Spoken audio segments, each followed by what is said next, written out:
Green revolution economics का ये chapter हम जो पढ़ रहे थे, इसमें आज का हम टॉपिक पढ़ेंगे ग्रीन रिवॉल्यूशन। देखो, ग्रीन रिवॉल्यूशन एक तरह का मूवमेंट चला था जिसमें ये मोटो था कि देश में अच्छी खासी फसल उगे, फसलों की ग्रोथ अच्छी हो।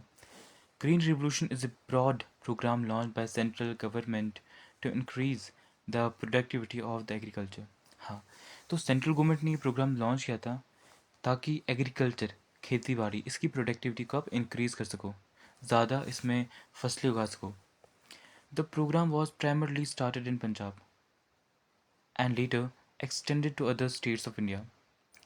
अब ये प्रोग्राम शुरू किया था पंजाब में, पंजाब स्टेट में, और उसके बाद बाकी स्टेट्स में भी धीरे धीरे करके ये कंटिन्यू किया, उसको शुरू किया। The agricultural production was increase by using HYV high yielding variety seeds. अब इसमें प्रोडक्शन को इंक्रीज़ करना है, तो उसके लिए इन्होंने HYV सीड्स यूज़ किए, और इसकी फुल फॉर्म आती है high yielding variety seeds. The intention was to attain the self sufficiency in food grains and to move from subsistence to commercialisation. ये जो ग्रीन रिवोल्यूशन मूवमेंट, या आप बता सकते हो एक तरह का, ये जो इन्होंने प्रोग्राम चलाया था, इसका पर्पज़ क्या था? पहले यहाँ पे जो ज़्यादातर क्रॉप्स की ग्रोथ होती थी, अगर वो हम खुद के लिए उगाते थे, तो अब इनका ये इंटेंशन था कि ग्रोथ इस तरह से हो कि हम खुद भी कंज्यूम कर पाएँ और बाकी उसके अलावा हम बेच भी पाएँ बाकी कंट्रीज़ को, और मार्केट में भी बेच पाएँ। तो कमर्शलाइजेशन इस चीज़ का उनका पर्पज़ था। Forest, a large area of land covering trees and plants is referred to as a forest। एक बड़ा सा लैंड एरिया जो कि ट्रीज, प्लांट्स, इन सब से कवर्ड है, उसको बोलेंगे forest, jungle. These forests provide timber for construction purposes, firewood, and other relevant materials used at different places. The region-wise forest cover of erstwhile Jammu and Kashmir is as follows। अब ये जो forest होते हैं, इससे हमें अलग अलग material मिल सकते हैं। टिम्बर, जैसे कि लकड़ी मिल जाती है हमें घर बनाने के लिए, उसको टिम्बर कहते हैं। उसके अलावा फायरवुड, आग जलाने की लकड़ी मिल जाती है, और बहुत सारे मटेरियल्स मिलते हैं, जिसकी जंगल में सब्ज़ी भी मिलती है। अच्छा, हर्ब्स मिल जाती है जिससे आप मेडिसिन बनाते हो, और बहुत सारे वैल्यूबल चीज़ें मिलती हैं वहाँ से, फ्रूट्स मिलते हैं। अब फॉरेस्ट जो जम्मू कश्मीर और लद्दाख डिवीज़न में कितना कितना फॉरेस्ट है, उसका यहाँ पे डेटा दिया हुआ है। जम्मू में 12,066 स्क्वायर किलोमीटर, कश्मीर में 8,128 स्क्वायर किलोमीटर, लद्दाख में 36 स्क्वायर किलोमीटर। अब जो डिफरेंट फॉरेस्ट पाए जाते हैं यूटी में, हम उनके बारे में बात करेंगे।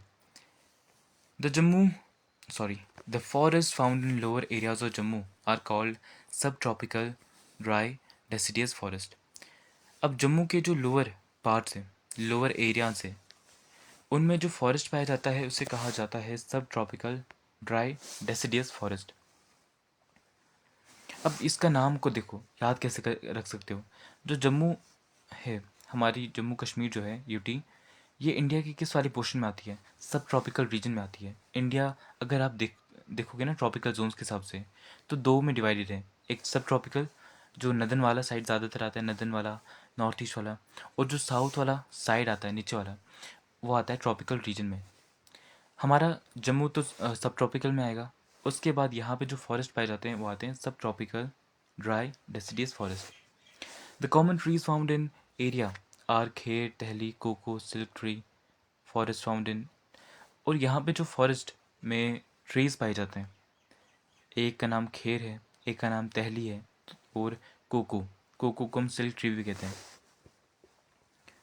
The forest found in upper areas of Jammu, like parts of Katwa district, Bani and Lohe Malar block, part of Udampur, Riyasi, Rajouri, Punj, as well as the Chenab Valley, are Himalayan moist temperate forest।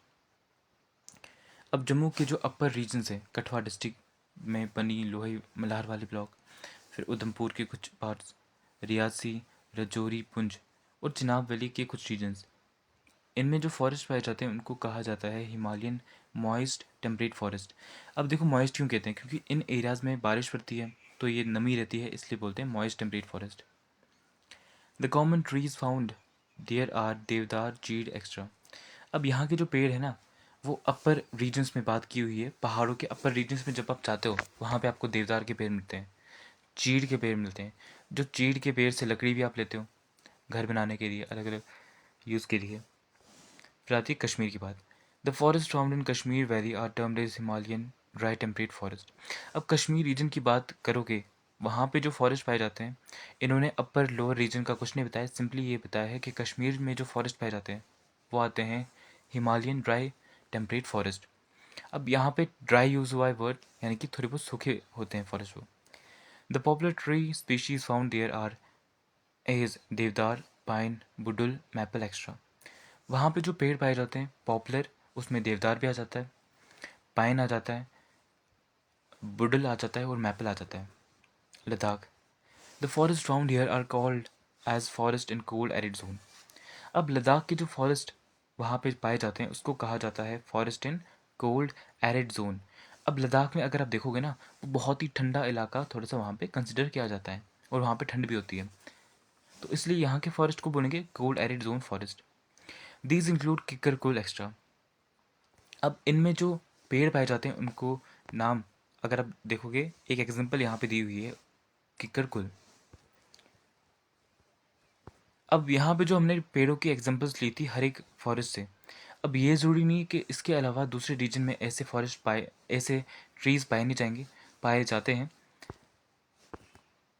अब forest based जो भी businesses हैं उनके बारे में हम ज़रा पढ़ लेते हैं। Joinery and ply based businesses. The raw material acquired for the forest is used for production of joinery, that is, joining together pieces of wood to produce more complex items and allied products like plywood extra. अब देखो forest से आपको मिल जाएगा raw material, यानी कि लकड़ी मिलेगी, बहुत सारे हर्ब्स मिलते हैं, फ्रूट्स मिलते हैं। अब जो लकड़ियाँ मिलती है ना, उनसे क्या करते हैं जो ये बिजनेस वाले, क्या करते हैं कि उन लकड़ियों के पीसेस को वहाँ पे पीसेस में काटते हैं और उनको बाद में जॉइन करा के कोई कॉम्प्लेक्स मटेरियल या कॉम्प्लेक्स आइटम तैयार कराया जाता है। जैसे कि पहले आपने लकड़ी काटी, उस लकड़ी को आपने पीसेस में काटा और उन पीसेस को जॉइन करके आपने चेयर बना दी। तो जो चेयर है ना, वो एक कॉम्प्लेक्स आइटम आ गई इस तरह से। और साथ में उसके प्लाईवुड बनाए जाते हैं, प्लाईवुड बनाया जाता है। Such businesses employ large number of people. Apart from this, such forest product also fulfill needs such as housing and shelter extra. अब ये वाले जो बिजनेस होते हैं बहुत लोगों को एम्प्लॉयमेंट यानी कि नौकरी प्रोवाइड करते हैं। और क्या होता है कि फॉरेस्ट के जो प्रोडक्ट होते हैं ना, बहुत नीड्स हमारी फुलफिल करते हैं। हमें घर बनाने के लिए लकड़ी चाहिए होती है तो फॉरेस्ट से लेते हैं। और भी कुछ हर्ब्स चाहिए, मेडिसिन्स बनानी होती है, उसके लिए भी बहुत सारे हर्ब्स हमें फॉरेस्ट से मिलते हैं, फ्रूट्स मिलते हैं, बहुत कुछ चीज़ें फॉरेस्ट हमें प्रोवाइड कराता है। Pharmaceuticals. The forest are a source of a large number of medicinal plants.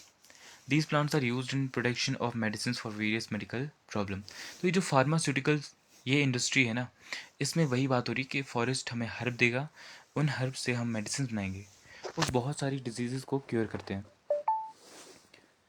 Willow. Willow is used for bat manufacturing. In Kashmir, Sangam area is one of the famous area considered for bat manufacturing.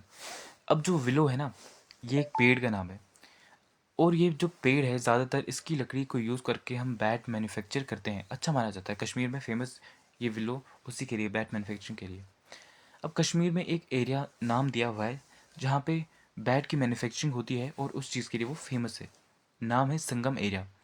कभी आगे जाके कभी आपको in future अच्छा bat लेना होगा तो आप इस एरिया में जा सकते हो, एक विलो का अच्छा सा बैट वहाँ पे ले सकते हो।